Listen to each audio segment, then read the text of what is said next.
Hello and welcome to Tarun series. आशा करता हूँ आप सभी लोग स्वस्थ हैं और मज़े में हैं। तो दोस्तों, एक क्वेश्चन है जिसका मैं आज आपको आंसर देने वाला हूँ कि मैंने RXL वर्जन ही क्यों लिया।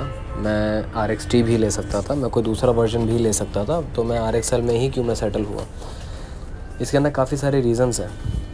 जो मेन रहता है, जो भाई सभी के साथ होता है, फाइनेंस एक इशू था, बिल्कुल था, एक फैक्टर था जिसने बहुत बड़ी अहम भूमिका निभाई है। लेकिन अगर बात करें, मैंने ऑटोमेटिक वर्जन लिया है, तो मैं RXT भी अगर लेता तो ऑटोमेटिक वर्जन ही लेता।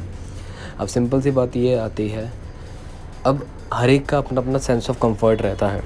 मेरा सेंस ऑफ कंफर्ट जिसमें था वो मैंने RXL के अंदर सेटल करा। अब क्यों मैंने RXL ली, सबसे पहली बात जैसा मैंने बताया, बजट। सेकंड बात आ जाती है कि भाई इसके अंदर टच नहीं है, बटन वाला सिस्टम रहता है, स्टीरियो सिस्टम जो रहता है, ऑडियो कंट्रोल जो रहता है।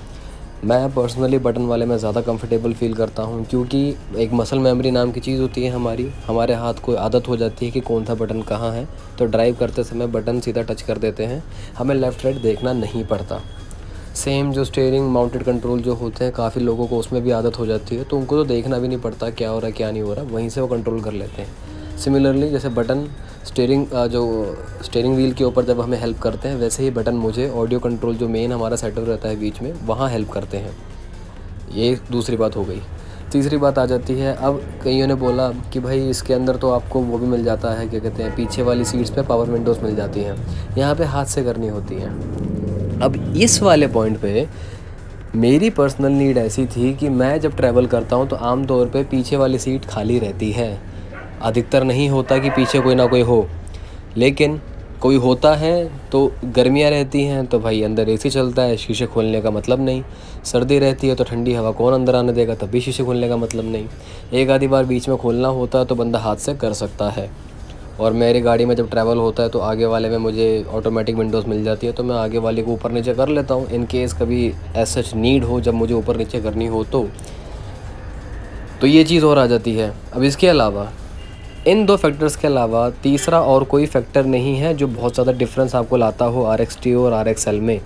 क्या है, एक आपका जो डैशबोर्ड में एक और अलग से आपको कैबिन मिल जाता है, एक आपको वो चीज़ वो मिल जाती है।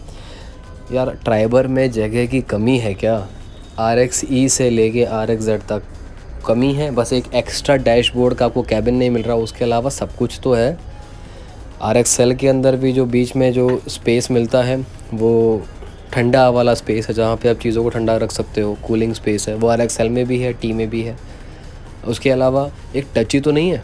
जो मेजर मुझे डिफरेंस दिखा वो दो थे, एक टच का, ठीक है, और पीछे खिड़की का।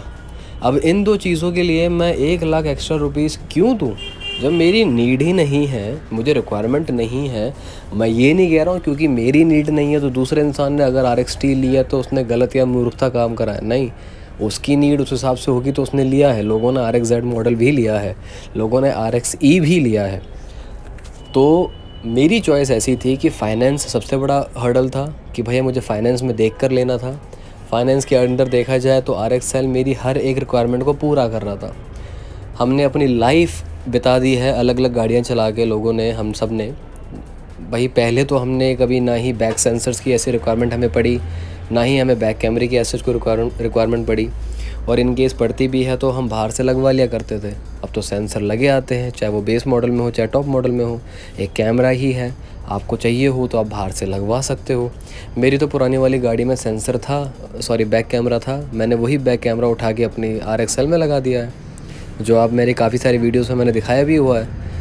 तो मैंने तो कोई एक्स्ट्रा खर्चा नहीं करा ना, मैंने तो हर चीज़ देखी, जो जो चीज़ मेरे पास है, क्या उसी में मेरा काम हो सकता है, गुजारा हो सकता है तो हो सकता है, तो क्यों मैं फालतू के पैसे खर्च करूँ भाई। और मैं अपनी बात नहीं कर रहा हूँ, मैं हर दूसरे इंसान की बात कर रहा हूँ। जिसके पास ड्राइवर है, हम सबको पता है कि भाई हम एक एवरेज मिडिल क्लास फैमिली को बिलोंग करते हैं और हमें अपने 50 चीज़ों को देखना होता है। मैंने भी देखा, आप भी देख रहे हो।